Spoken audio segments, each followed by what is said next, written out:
जिल्हा मानसिक आरोग्य कार्यक्रम अंतर्गत जिल्हा रुग्णालय नाशिक व ग्रामीण रुग्णालय सुरगाणा यांच्या संयुक्त विद्यमाने आयोजित माननीय जिल्हा शल्यचिकित्सक डॉक्टर चारुदत्त शिंदे सर, निवासी वैद्यकीय अधिकारी डॉक्टर संदीप सूर्यवंशी, जिल्हा आरोग्य अधिकारी डॉक्टर सुधाकर मोरे सर, वैद्यकीय अधीक्षक डॉक्टर संजय चौधरी यांच्या मार्गदर्शनाखाली मानसिक आरोग्य तपासणी व ताणतणाव नियोजन शिबिराचं आयोजन करण्यात आलं होतं.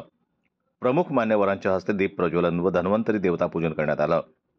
त्यानंतर उदासीनता, निद्रानाश, धडधड, बेचैनी, ताणतणाव, स्ट्रेस, अतिचिंता, काळजी, अतिराग, क्रोध, भीती, भास, संशय, व्यसनाधीनता, सततची डोकेदुखी, वैवाहिक लैंगिक समस्या, मुलांची वर्तणूक समस्या, अभ्यासातील अडचणी, मतिमंदता इत्यादी विषय मानसोपचार तज्ज्ञ विभाग प्रमुख डॉक्टर स्वाती चव्हाण मॅडम व मानसोपचार तज्ज्ञ डॉक्टर निलेश जिजूरकर सर यांनी मार्गदर्शन केलं. त्याचबरोबर मनोविकृती सामाजिक कार्यकर्ता Arvind Paikrao, community nurse Sheetal Ahirrao, psychiatric nurse Kaveri Shinde, मातृत्व मानसिक आरोग्य समन्वयक श्री निलेश जाधव या सर्व टीमनं उपचार समुपदेशन करून संदर्भित सेवाविषयी माहिती दिली.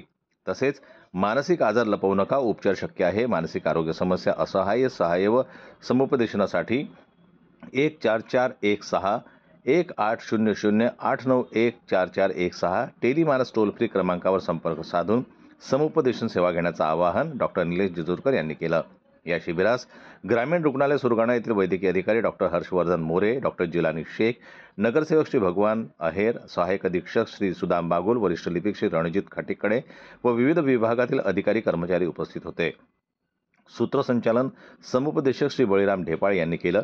प्रास्ताविक श्री प्रशांत चौधरी यांनी केलं व नेत्रचिकित्सक अधिकारी श्री अक्षय सोनावणे यांनी आभार व्यक्त केले. या कार्यक्रमास एकूण 100 ग्रामस्थ उपस्थित होते. त्यापैकी 63 रुग्णांवर उपचार करण्यात आले. जनमत न्यूज करता बोरगाव प्रतिनिधी लक्ष्मण बागुल यांची रिपोर्ट.